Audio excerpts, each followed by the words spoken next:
Gracias, Manuel. Le cedemos la palabra ahora a Giovanni Romero, representante del Movimiento Homosexual de Lima.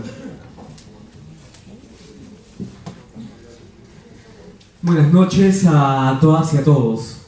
Yo probablemente rompo un poco la lógica que ha guiado al documental y a la mesa, porque yo creo que en el Perú no puede haber matrimonio igualitario, porque el Perú es un país donde no existe la idea de igualdad. El Perú es un país en el que lesbianas, travestis, gays, bisexuales no somos seres humanos. Muchas veces se habla de el proceso de 9 meses que hemos tenido alrededor de la unión civil como el momento en el que inician las luchas por la igualdad y por los derechos TLGB. Y yo creo que en realidad es el momento en el que los reflectores han estado encima, es el momento en el que se han tejido una gran serie de alianzas alrededor de estas agendas, pero no es ni por asomo el momento en el que estas luchas nacen. Este es un país en el que ha habido una muy fuerte, contundente y radical movida artística, cultural, travesti, drag, desde por lo menos el año 74, en un contexto de dictadura, en un contexto de persecución y desarme a los movimientos sociales, en un contexto en el que la democracia como tal era una ilusión y no una realidad concreta, ¿no? Este es un país que en el proceso de retorno a la democracia en el 78 tuvo un grupo de travestis prostitutas marchando a la Asamblea Constituyente y entrevistándose con legisladores del PPC para que la Constitución del 79 incluya el respeto al tercer sexo. Este es un país que en 1982 tuvo la fundación de el que ahora es la organización gay lésbica más antigua en funcionamiento del continente, ¿no? Es decir, este es un país donde estas luchas tienen un itinerario histórico particularmente denso, ¿no? Y en el que el debate constante no ha sido si le damos 1, 2 o 3 derechos a los homosexuales. El debate, desde hace más de 30 años, es el mismo que había alrededor de los negros esclavos durante la colonia. Los negros esclavos no eran objeto de evangelización porque no tenían alma que salvar, no eran seres humanos. Hoy lo que se discute es lo mismo que en los 70s. Si los homosexuales somos o no somos seres humanos, si hay o no alma que salvar. Ese es el gran debate de fondo que hemos presenciado durante los últimos meses. Y lo que ha sucedido en el Congreso durante las últimas semanas no es nada nuevo.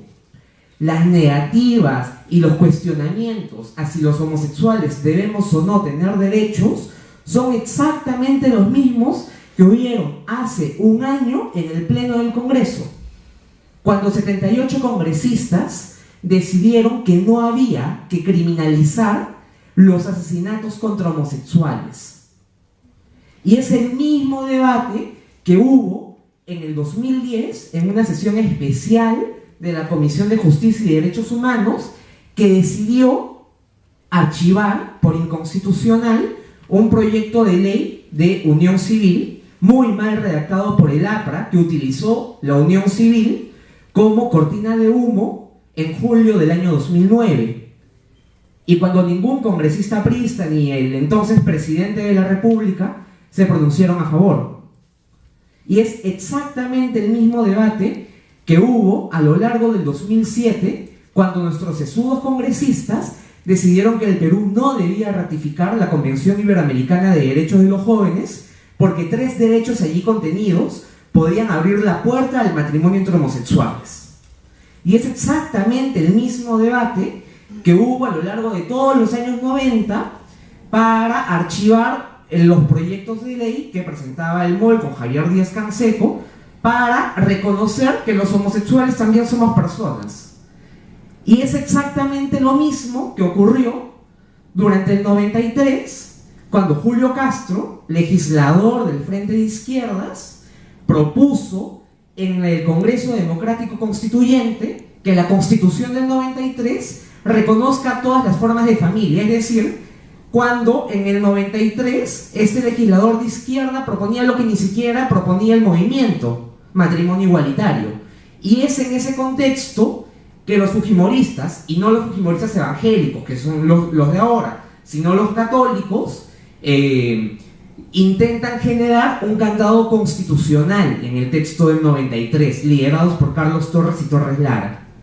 Y les podría seguir mencionando situaciones en las que nuestro Congreso lo que ha decidido es que los homosexuales no somos seres humanos y por lo tanto se permiten cuestionar si debemos o no tener derechos, si generamos o no generamos vida.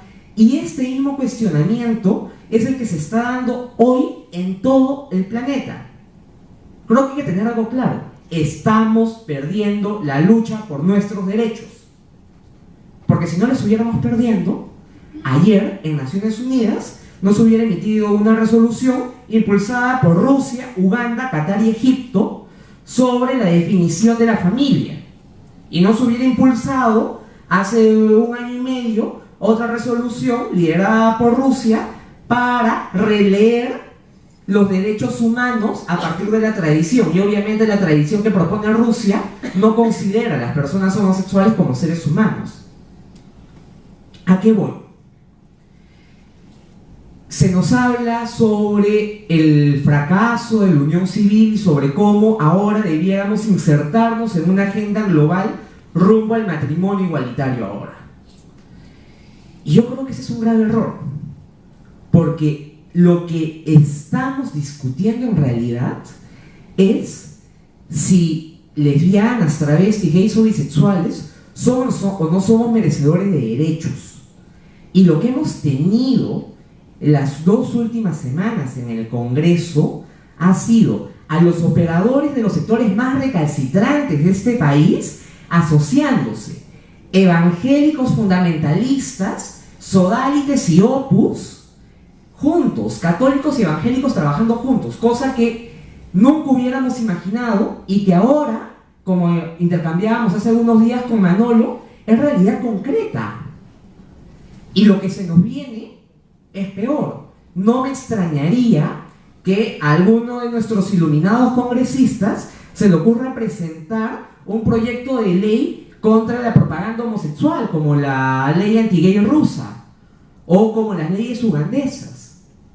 Lo que hoy está en debate y lo que hoy creo debemos disputar es la condición humana, porque se nos pone como ejemplo Argentina, ¿no? Y cuando escuchaba a Bazán, yo decía, claro, es que a alguien como Bazán no se le va a ocurrir que la estrategia del movimiento pase por unión civil, ¿no?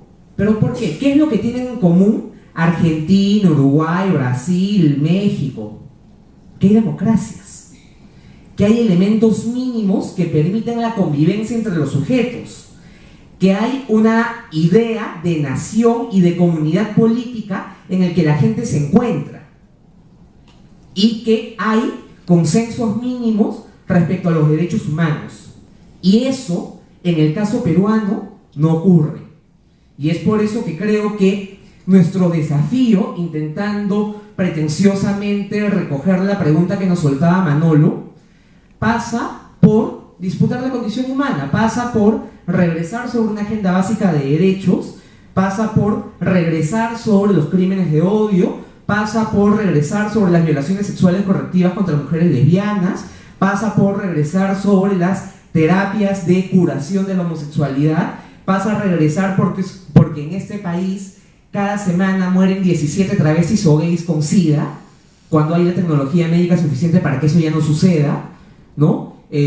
Pasa porque finalmente la unión civil, y esto lo digo como una de las personas que redactó redactó el proyecto de ley, era una estrategia. La unión civil es un proyecto de clase para quienes tienen un mínimo social ganado. La unión civil no es el proyecto de ley que iba a transformar las vidas de todos los gays y lesbianas, pero era meter la pata en un estado homofóbico que nos ha demostrado sin ningún asco que no nos considera humanos. Y en ese contexto creo que lo que debemos tener claro es que, a pesar que la unión civil vaya a terminar en el archivo, y a pesar de que en ese país probablemente el matrimonio igualitario no se apruebe sino hasta dentro de 20 años, o lo logremos en 10 años a través de un proceso de litigio internacional vía el sistema interamericano, a pesar de eso, hemos ganado. Porque hoy la noción de ciudadanía se ha ampliado, porque se han tejido alianzas, en algunos casos cuestionables, pero se han tejido alianzas que han permitido que no haya líder de opinión serio en este país que se pronuncie en contra de la unión civil. Se ha logrado que en este país se empiece a cuestionar por qué hay algunos y algunas que no tenemos derechos. Y eso ya es una conquista. El camino es largo, va a ser largo, va a ser difícil, va a haber contextos mucho más conservadores a los que nos vamos a tener que enfrentar. Sin embargo, creo que vale la pena porque finalmente venceremos y conquistaremos la igualdad. Será lento, será difícil, no será con el matrimonio igualitario hoy, será en 20 años, pero conquistaremos igualdad y sobre todo dignidad. Muchas gracias.